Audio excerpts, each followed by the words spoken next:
The financial impact continues to grow steadily since the introduction of Guyana's local content legislation.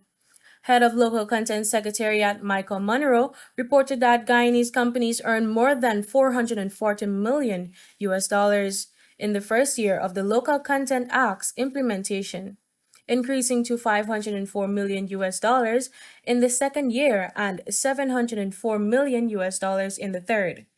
For 2025, between January and June, local procurement already stands at approximately 350 million US dollars, up from 316 million US dollars during the same period last year. Munroe said this consistent year on year growth indicates Guyana is on track to surpass last year's total, with procurement activity expected to rise in the second half of the year. Every half year, we are seeing increases in the level of procurement activity. And if we're to gauge based on the numbers that we had last year and based on where we are currently for this year, I anticipate that there will be ramping up in the procurement activity, and we will more than likely, if the trend hold true, we will exceed last year's numbers. So we will be north of 704 million. Munroe says Guyana is setting a new regional standard. The 2021 Local Content Act requires petroleum companies to prioritize Guyanese workers and businesses across 40 key sectors.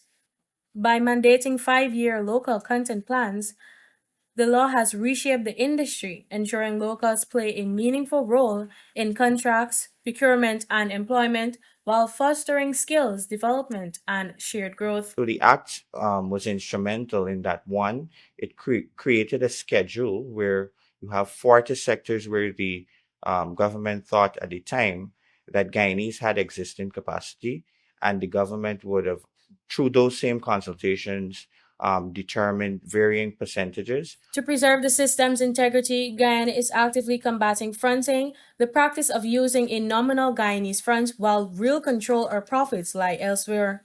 The Act already stipulates minimum thresholds: 51% beneficial local ownership, 90% local staff, and 70% local senior management. Authorities are now considering tightening definitions, including requiring Guyanese tax residency and enhancing audit and verification to prevent abuses. Some of the things we're exploring is whether that person must be a tax resident in Guyana, and ensuring that these added layers of strengthening the intent of the act will ensure that we kind of disincentivize these types of behavior. Looking ahead, Guyana's next bid rounds and new petroleum agreements will extend these benefits. New entrants must comply with the Act, submit local content plans, and operate under reduced payment windows.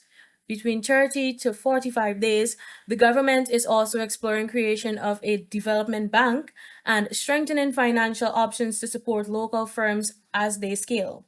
With these reforms, Guyana aims not just to sustain its model, but to lead the region in inclusive, resource-led development, Munroe added. Faith Sandy, Guyana TV9 News.